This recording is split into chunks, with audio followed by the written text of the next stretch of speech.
Hi everyone! Welcome to our movie review on Captain Marvel! Yay! Yay! So we watched it the other day. It was really good. I really liked it a lot. I'm a big Marvel fan. I don't know if you guys.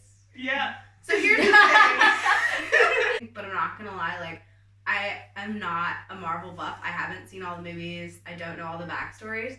So I was probably the wrong person to do this interview, but we'll try anyway. We'll see how it goes. I'm on the same page as Irene, but I've watched them all out of order, and Yeah. it's all just tangled in my brain. Okay, so first question right off the bat is,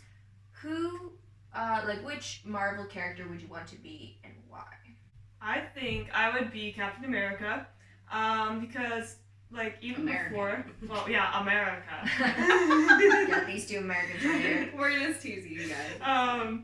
Because even before he had his powers, like, at the beginning of the first movie, like, he's giving his life to save other people, and I feel like that's always been his motives, and so, like, it's always about other people for him, and I think that's, like, better than his superpower. Shout out to the guys who are doing the Captain America movie review. Yep. So if it's out, watch it. If it isn't, wait for it. Check it out. I think I would be a combo of two. Like, I think Captain Marvel, obviously, she can do a lot of stuff, and I think that's pretty cool. Like, she apparently is just, like, energy, I guess, itself. Like, she could just, and I am not. I'm the epitome of, I love to sleep, so I would love to have energy and do cool things like that. And also, I love, like, the personality of Hawkeye. I think he's just super cool, because he's just, like, he, like, doesn't really say much.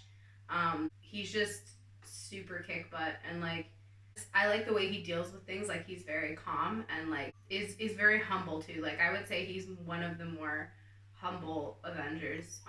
Kind of all he wants really is, like, to be with his family and stuff, and he just has a very, like, simplistic view of, like, life, and I guess I just think that's really cool. Like, I think he's a very humble character, and I like him a lot. Have you watched Endgame yet? Yes, of course I have. Oh, okay. I was like, sorry to break it to you, but he goes on a murdering rampage. No, he doesn't. Yeah. Wait, I haven't seen Endgame then. Wait, was it Infinity War? No. And He goes on a murder rampage. Why?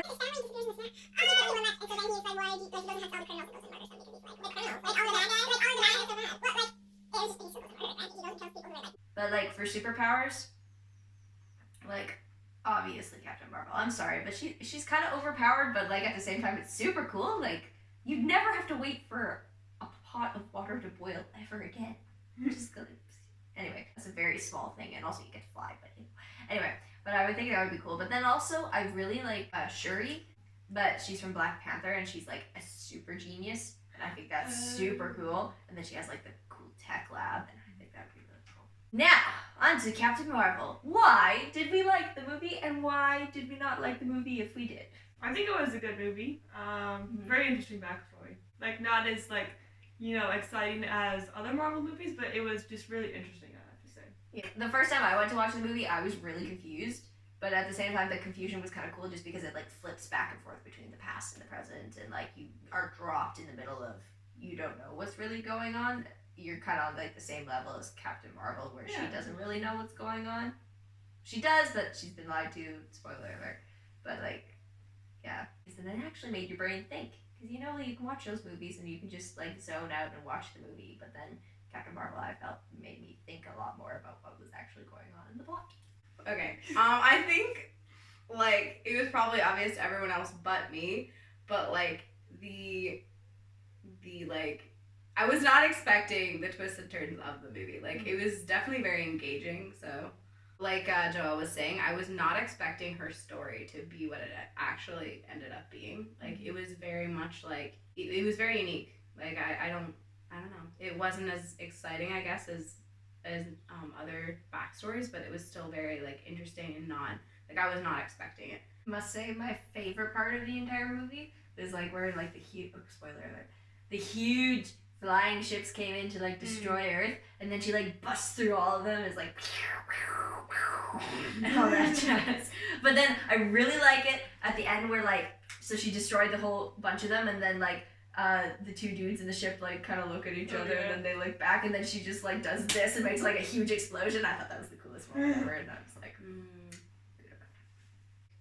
did fairly well acting and stuff, but I guess there wasn't as much of an obvious change, I guess, that could have, like, I think a more obvious change would have been better, just easier to see. I don't know, maybe that's too predictable and that's why they did that, but I don't know. What do you guys think about that? Like, more of an obvious, like... Like, for me, like, I kind of liked how subtle it was. Because, like, it was more like she didn't really change a whole lot of who she was, but, like, she more changed, like, her way of thinking. Yeah. If that made sense. Okay, now let's look in what we can take away from it on the Catholic faith perspective. So I think, like, for me, this is probably the most obvious thing in there, but I think it's really important to note that, like, when she realized who she was, when she was kind of, like, basically, like, taken back and, like, was talking to Larson again, but it was, like, the intelligence, and she was talking to like, Larson and stuff, and basically Larson was like, you are just human now, like, we took away your powers, like, you aren't powerful, you aren't like this anymore, you aren't who you were before. And and she eventually realizes, she's like, oh, like, I'm just human, but she realizes that, like, they were lying to her all along, and, like, her identity, they were lying to her about her identity, and she, like, when she realized that, she was able to, like, stand up and know who she was and, like, function completely, like, there was nothing holding her back anymore, and she was able to step into, like, who she was. And I think, like, from a faith-based perspective, like, that's what, like, we're constantly told by a lot of different outside, like, things, like, who we are, but the truth is, like, when we step into our identity as, like, children of God, then, like, those, like, voices or lies don't matter anymore. And I think that's, like, a really cool, she stepped in, she was, like, had all of her power she was able to, like, harness in a way, and basically save everything. So that's cool. Wow. Yeah, that's pretty amazing. That's such a neat takeaway. I kind of had, like, a similar thought, like, after, I think the next scene is, like, right, she's like, is it like a simulation she was in? Kind of? I don't really understand. So she's in the great intelligence Yeah. talking to it. So, like, it's just all in her head kind of thing, like all of the little worm thingamajiggies connected up to her brain. Yeah. So that she can so, see like, it. I have the scene in my head when she's breaking through and she's, like, bursting, all this light source is coming out of her. And it's the first time that she, as you said, Irene, she really, like, takes on the power that she has and takes on her identity.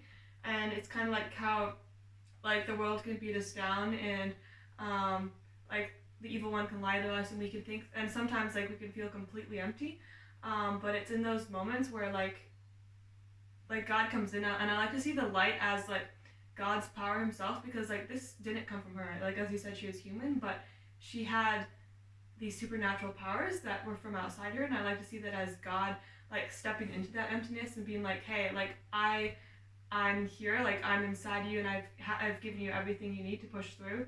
And so then, like, all of that identity as a child of God and all of that light and that beauty in her identity is just bursting forth, and she's suddenly breaking through, and she's free, and she's living out who she is after that. That's good. Yeah. My takeaway from it was, like, the flashbacks. Like, is it sort of cheesy, but at the same time not cheesy, but at the same time sort of cheesy, but I really enjoyed it. Was, like, the part where, like, the great intelligence, this is actually all happening in the same scene, is, like, telling her she's human and, like, oh, you can't do it, whatever. And then she's going through all these flashbacks of her, like, failing and, like stumbling and falling over, or, like, crashing a car on a go-kart race and all of that stuff, and she's constantly falling down. But then, like, she finally just, like, each and every single time she gets back up. And just in life in general, like, we can't just sit there. Like, I know that's, like, one of the most basic, like, takeaways you could take from it, but, like, if you fail, it's not like you're gonna drop it and be like, okay, well, that didn't work, I'm gonna go do something else. Like, keep trying at it. And, like, we can also fall down in, like, when, like, in God's plan for us, like, God has a plan for us, right? And we're human, so we will sometimes stumble along the way and we won't fulfill it to the greatest of our abilities. We'll fall down, but the important thing is that we get back up and we keep fighting and striving to be better and to like work towards the goal, which is ultimately heaven. So yeah, that's what I took away from it. Nice. That's so cool. It's cool. We all like took away something from the same scene. Too. Yeah. It's the epitome of just like, Yeah, this is really good. So yeah, thought there was a lot of like really cool parallels in that movie. So it was good. also Goose. What? Yeah, Like, freaking Goose! I freaking love Goose. I love Goose. I want a goose. I want a Goose. cat that's named Goose. Yes. That can do that. I want a goose Firkin. that's named Goose. Is it Flurkin? A flurler. I think it's called Flurkin? I think so. A flurkin. That moment when it's like. It's like. Yeah, I really want to pet Goose now. Not a goose, but a cat named Goose. I want to pet Goose. I mean, I have one. I was like, take. My favorite character in the whole cinematic universe. Yeah, the The cat. goose. You always wonder why Nick Fury, that's his Yeah, name, yeah. has no eye, and it's all because the cat scratched him, And it's like a huge mystery, but it's just because. and then we find out It's it's like a cat. the last time I I trusted trusted someone. Anyway, yeah. So what would you guys give your rating for it? What 1 out of 10? Probably like a 7 out of 10. Creative. As far like as entertainment compared to other Marvel movies, I'd rate that more as a 6 like you did. But as far as like the interest factor, I'd rate that up a 7. Okay, Yeah. heard of me. I see one number. Yeah. Anyway. Like for me, I personally really enjoyed it just because it wasn't as heavy as some of the other Marvel movies can be. I would give it like a good 8 or 9. I'd say 8.5 out of 10. Thanks for watching. I don't know how to end this. Well, Catch you on the flip side. Wait. catch you on the Catch you flip on the side. flip side. There we go. Sweet guys. Peace Yeah. out, guys. See ya. God bless.